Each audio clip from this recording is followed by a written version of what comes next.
একটা সাধু নাই, গুরু নাই, মহা নাই, যারা রাস্তার নামে দাঁড়ায় বলতে পারে আয় সবাই আয় একত্র হয়ে নামি, তা তো কেউ বলে না, তা তো কেউ এগিয়ে আসে না। তাহলে কেন পিছনে লাগবে? এই সাদি যেহেতু আমি চিৎকার বাড়ি, আমার পিছনে লেগে বসছে অনেক। এই জমি মালার কেস, ডাকাতের কেস, ছিনতাইয়ের কেস, মেয়ে লোকের কেস আরম্ভ করে আমাকে টচ নচ করে দিচ্ছে আমাকে।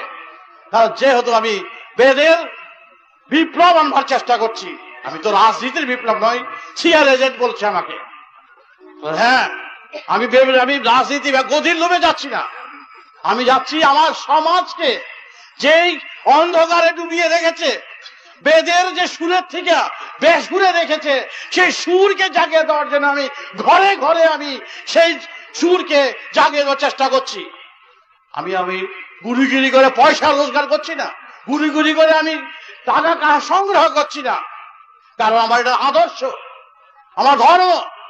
আমার অভাব আছে, আমার অর্থের প্রয়োজনীয়তা আছে, কিন্তু সেই অর্থের প্রয়োজনীয়তা মেটাবার জন্য শনি রাহু বলে আমি শান্তি শাসনের সুযোগ নিয়ে সমাজকে বিভ্রান্ত করছি না।